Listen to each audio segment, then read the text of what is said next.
Bienvenue dans cette rediffusion du webinaire du 25 février 2022 de la communauté des talents pédagogiques. Ici Julien Maurice, animateur de la communauté, et nous abordons ici avec Gilles Simonin, enseignant-chercheur à IMT Atlantique, la question des escape games et plus précisément de l'usage d'un escape game pour le développement de connaissances et de compétences dans le domaine de la théorie des graphes. Avant de vous laisser en compagnie de Gilles, je précise que vous pouvez rejoindre la communauté des talents pédagogiques sur son serveur Discord pour échanger avant et après les webinaires et vous abonner à la newsletter. Tous les liens sont en description. Vous pouvez également vous créer un compte sur le site de la cartographie des talents pédagogiques, qui est un projet annexe à la communauté des talents, sur lequel vous trouverez de nombreuses ressources liées à la pédagogie. Sur ce, je vous souhaite un excellent visionnage en compagnie de Gilles Simonin. Merci beaucoup pour cette présentation, Julien, et merci à tous d'être là aussi nombreux. C'est vrai qu'on a envoyé un peu tardivement l'information. Donc, je me présente à nouveau, Gilles Simonin, je suis enseignant-chercheur à l'école IMT Atlantique, une école d'ingénieurs généralistes, et j'appartiens au département automatique, productique et informatique. Et je vais vous présenter les travaux qu'on a réalisés avec des collègues de l'école pour pouvoir évaluer de manière formative, puisque nous travaillons avec des évaluations par compétences.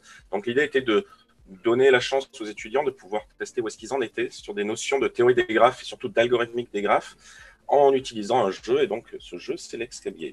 Alors, d'abord, j'ai juste présenté un petit peu la formation très rapidement pour comprendre un petit peu le profil des étudiants. Moi, je suis responsable de cette formation qui est en 1 an.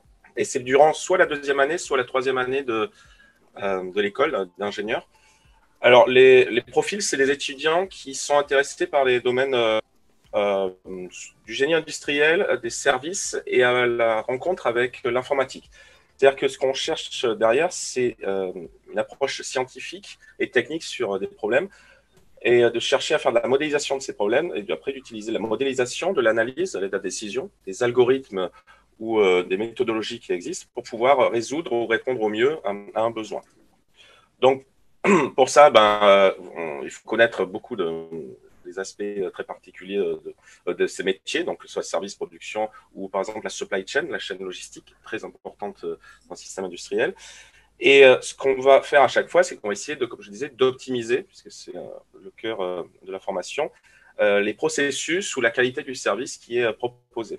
Donc, il y a toujours beaucoup de contraintes à prendre en compte dans l'entreprise, par exemple les délais, des coûts, des contraintes sur la production ou sur des attentes particulières, et puis aussi sociétales et sur l'impact environnemental ou sur les personnes. Et donc pour ça, il faut maîtriser des outils techniques pour traiter ces problèmes de décision. Et pour les appliquer, pour les représenter, souvent pour les modéliser, on utilise ce qu'on appelle la théorie des graphes, qui permet juste avec des ronds et avec des traits de pouvoir faire une modélisation assez claire et facile pour travailler dessus. Donc, dans la formation, on a pas mal de cours différents, mais il y a surtout une partie qui est prérequis, qui est autour de l'optimisation et algorithmique des graphes. Donc, c'est sur cette partie-là que je donne en début d'année aux étudiants que j'ai eu l'idée de me dire, tiens, ce serait pas mal d'utiliser un escape game pour pouvoir les entraîner aux algorithmes qu'ils ont vus. Et donc, cette partie-là représente quasiment une dizaine d'heures.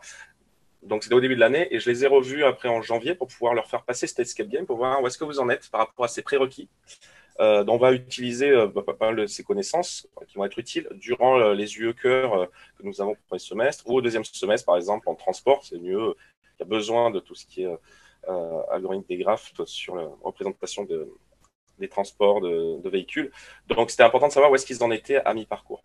Après, on a des UE qui sont libres, que des étudiants peuvent prendre. Et dans cette UE qui s'appelle algorithmique et apprentissage automatique, je donne aussi des cours sur les graphes. Donc, l'idée, ça serait aussi de faire le jeu à ce moment-là.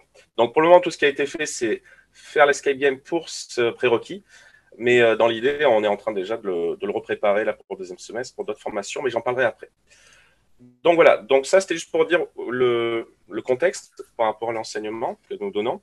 Maintenant, le but pédagogique, c'est, comme je disais, évaluer des notions de graphes pour nous qui sont importantes et qui sont classiques et habituelles dans la vie de tous les jours. Donc par exemple, vous devez connaître celui-ci, c'est les problèmes de livraison de pizza à domicile ou quand vous voulez vous déplacer d'un point A à un point B, vous utilisez des applications comme Wise ou comme Google Maps.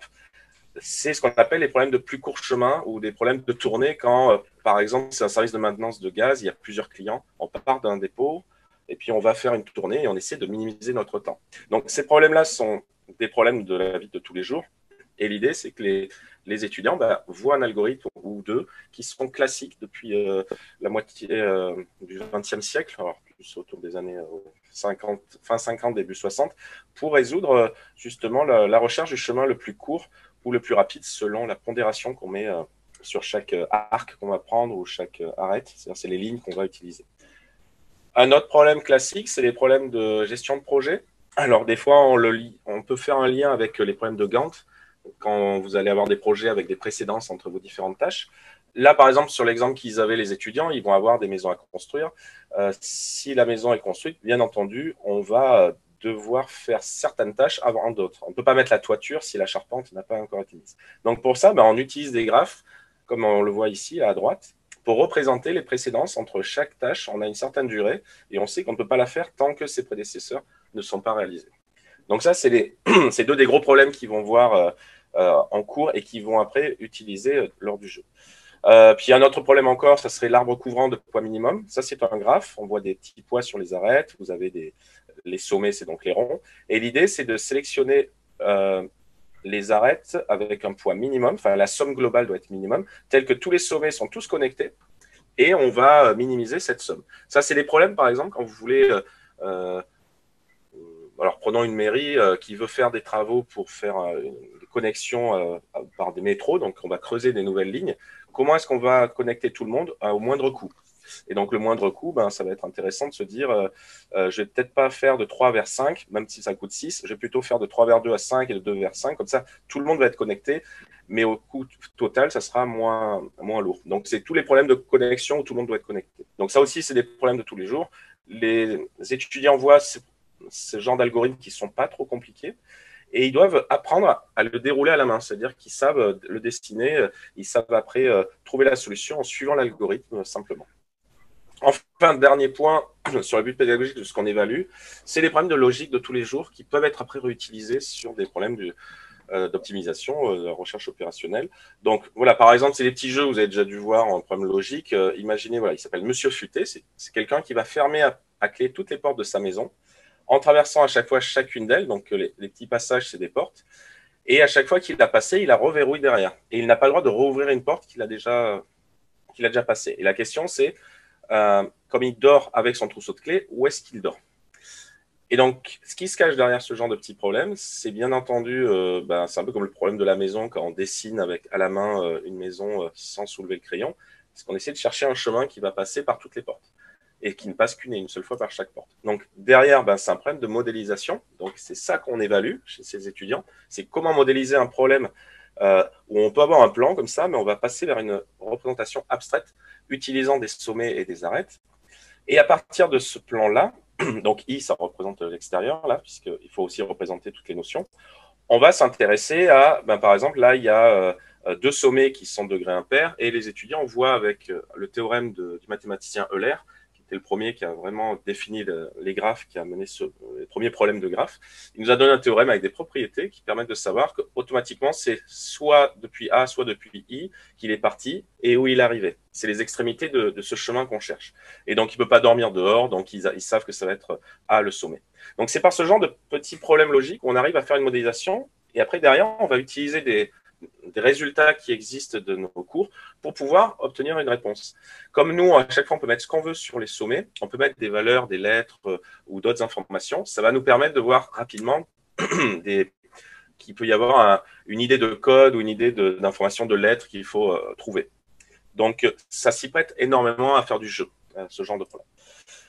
Donc, l'ESCAPEM pour cette fameuse évaluation informatique. Donc, j'ai mis quelques points, je vais prendre à chaque fois le temps de parler de chacune. Donc, comme je disais au début, à l'école IMT Atlantique, on évalue par compétences depuis quelques années. Et comme on évalue par compétences, il est important, souvent à mi-parcours ou aux 2/3 du cours, de faire une évaluation formative qui ne va pas compter dans l'évaluation finale, mais qui va être là juste pour indiquer aux étudiants où est-ce qu'ils en sont par rapport à leurs connaissances. Est-ce qu'ils sont en retard sur certaines notions? Est-ce qu'ils les ont mal comprises? Et est-ce qu'ils peuvent déjà apprendre pendant qu'ils font cette évaluation quelle manière il faut réaliser, par exemple, là, un algorithme ou analyser un certain problème. Ils vont voir où sont leurs limites et peut-être avec de l'aide, ils vont comprendre comment le résoudre. Donc, c'est pour ça que cet escape game arrivait vraiment comme une forme d'évaluation sous forme de jeu, mais qui était parfaite pour pouvoir juste leur faire appliquer les algorithmes qu'ils ont vus en cours.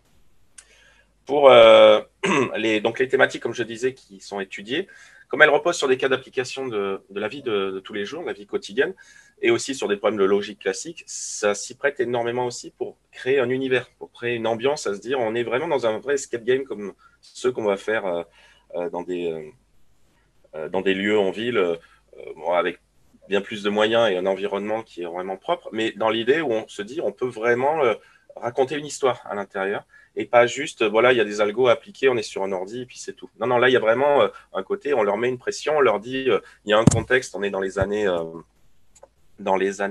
60.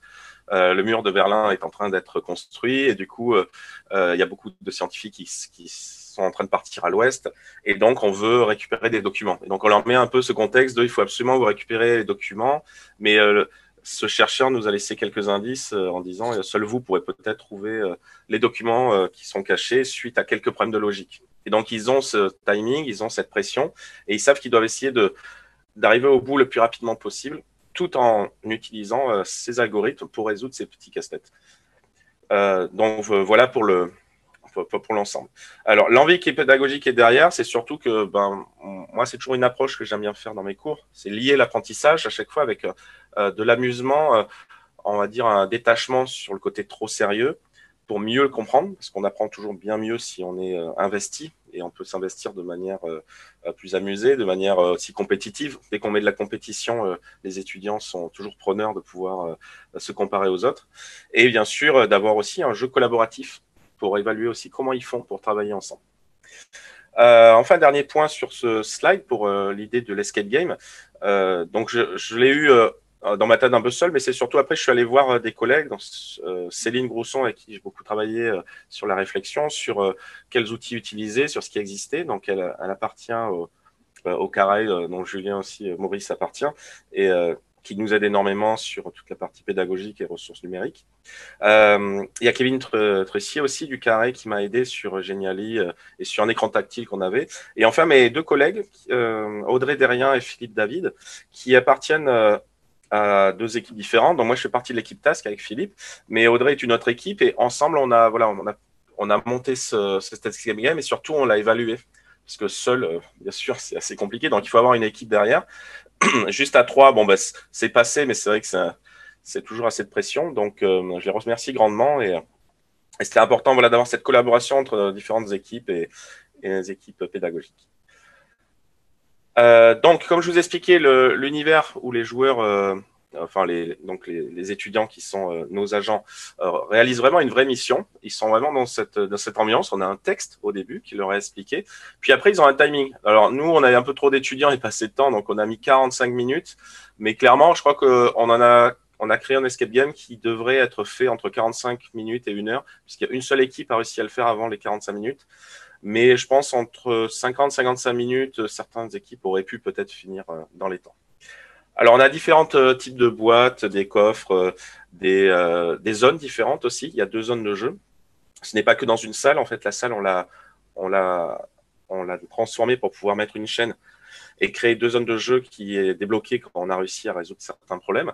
Et tout dépend à chaque fois de notions de graphes qu'ils ont étudiées normalement dans le cours. Et donc, il faut résoudre certains types de problèmes pour pouvoir avancer. Les problèmes et les algos de graphes qui sont utilisés sont toujours bloquants, c'est-à-dire qu'on ne peut pas avancer vers un problème qui est dans la 2e zone ou qui est vers la fin du jeu. Tout est bien centré pour qu'il n'y ait pas trop d'informations pour qu'ils se perdent complètement. C'est-à-dire qu'il y a toujours 2 problèmes qui sont en même temps, parce qu'il y a le côté un peu jeu où on a des informations qui ne sont pas utiles pour le moment, mais on ne veut pas trop les bloquer sur la partie jeu. Voilà. Et à chaque fois, il faut appliquer absolument un algorithme pour trouver des informations qui amènent au code. C'est pas juste on trouve l'algo et ça ouvre quelque chose. Il y a la compréhension de l'algo et des résultats qu'on trouve. C'est ça aussi qui m'importait. Et donc, il y a 3 énormes algos vraiment à évaluer. Donc, c'était 3 des gros problèmes. Et puis après, des petites notions de théorie des graphes. Alors, je vous montre un petit exemple sur le problème. Et après, je vous montrerai une photo où ils sont en train de travailler. Par exemple, là, c'est les problèmes de précédence lors de ce lancement que je vous ai montré tout à l'heure avec la construction de la maison. Ben, un problème lié, je leur ai fait un problème sur les machines de Turing, donc qu'on voit là en photo avec des roues. Et l'idée, c'était une nouvelle machine de décryptage. Ils avaient la durée de chaque tâche, donc c'est les labels de roues qui tournent, combien de temps il faut pour les décrypter. Donc il y a juste des durées et après il y a des prédécesseurs. Donc on retrouve exactement l'idée du problème avec des tâches et des précédences.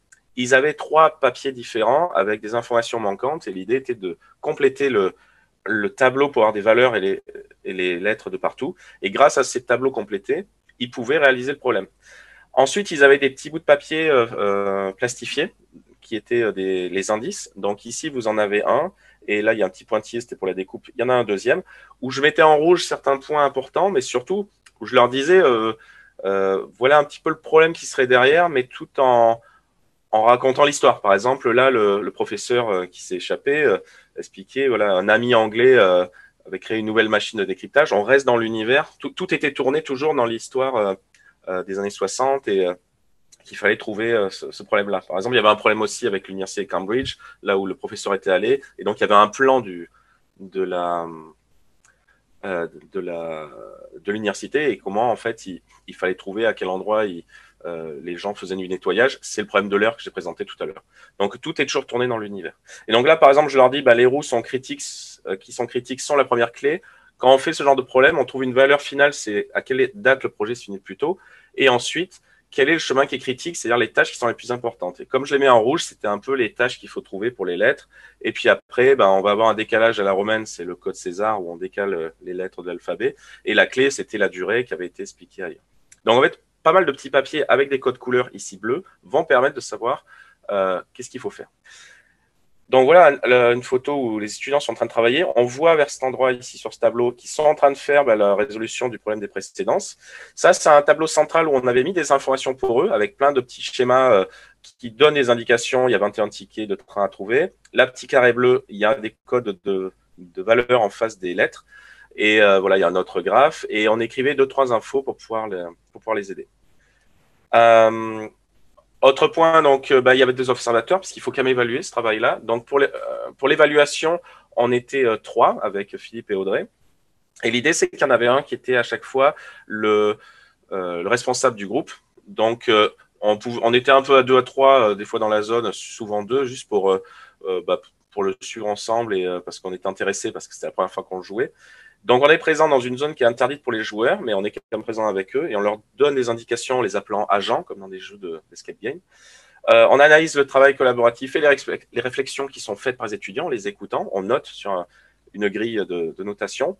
Et puis, on en met des pénalités s'ils ont besoin d'indices ou surtout de documents d'aide. C'est-à-dire qu'ils vont avoir des papiers qui réexpliquent l'algorithme ou des définitions avec la définition de théorème de propriété dont ils ont besoin. Et ça, c'est rajouté au temps final. Quand ils ont fini, pour calculer le meilleur temps qu'ils ont fait, on rajoute 30 secondes, voire des fois 1 minute pour chaque document donné. À la suite de ce jeu, on avait une autre salle qui était en face, qui était allouée pour que l'observateur puisse faire un débriefing et après discuter avec eux, avoir leur retour. Et puis, on faisait ça autour d'une petite collation et de viennoiserie ou de gâteaux. Le point le plus compliqué, ça a été le fait qu'on avait 10 à 15 minutes pour remettre à chaque fois la salle, puisque les groupes, en fait, passaient en 45 minutes, on se donnait un quart d'heure et donc chaque heure, on redémarrait. Donc, les 10-15 minutes, c'était vraiment très juste parce que heureusement, on était 3. Il y en avait un qui s'occupait du groupe. Les 2 autres s'activaient à fond. Et pour s'activer, j'avais créé une liste de pointage où on partait de la dernière boîte finale avec le code pour la refermer. On disait dans quelle zone elle devait être mise. Et donc, à chaque fois, ça, c'était imprimé. Il fallait juste cocher pour dire est-ce que j'ai bien mis le carnet. Et les chocolats, c'était quand même ce qui gagnait s'ils arrivaient à finir le jeu. Puis après, on plaçait le coffre. Puis, on ouvrait la boîte 3. On mettait toutes les informations. On mettait le code pour la chaîne. Puis, on la mettait dans la zone à quel endroit elle était. Donc, là, je n'ai pas tout mis puisqu'il y en a quand même pas mal. Mais en gros, sur chaque élément, on repartait à l'envers. Il fallait absolument être sûr qu'il y avait bien tous les documents. Donc, la première fois, ça a été un peu stressant. Quand on commence à être au 10e groupe, on commence à être un peu plus, un peu plus à l'aise. Donc voilà, notre petite photo, on nous voit, alors, Philippe et moi-même, moi je suis en train de checker la checklist pour l'évaluation. On est en train de les observer, on a des petits pointillés en bas, c'est des scotch qu'on a mis, on était dans notre zone. Et eux, là, ils sont que dans la zone 1. La zone 2 est de l'autre côté de la table, où il y a un passage avec une chaîne, ils ont besoin d'un code également. On peut voir aussi ici, c'est Archilab, j'en parle juste après, mais c'est une boîte qui a été créée par IMT Atlantique Brest, par le Fab Lab, c'est-à-dire que c'est en bois, tout est créé les éléments à l'intérieur et on l'a utilisé aussi dans le jeu. Donc là, ils ont les indices et ils sont en train d'essayer de lire, de comprendre comment ils peuvent le résoudre, sachant qu'il y a pas mal d'informations qui ne sont pas utiles pour le moment. Donc, sur le nombre d'étudiants qui ont participé à cet escape game et sur les objectifs à venir pour la suite. La première session, c'était avec les COPSI, donc avec ma formation. Ils étaient une trentaine. Normalement, c'était 35, 33, 35. Mais comme on l'a fait en janvier, certains étaient déjà partis en transfert de crédit. Donc, on en a eu 25 à gérer sur cette session-là. L'escape game est bientôt rejoué. Là, moi, je redonne des cours de graphe à d'autres formations. C'est des alternants de la formation FIT et FIL.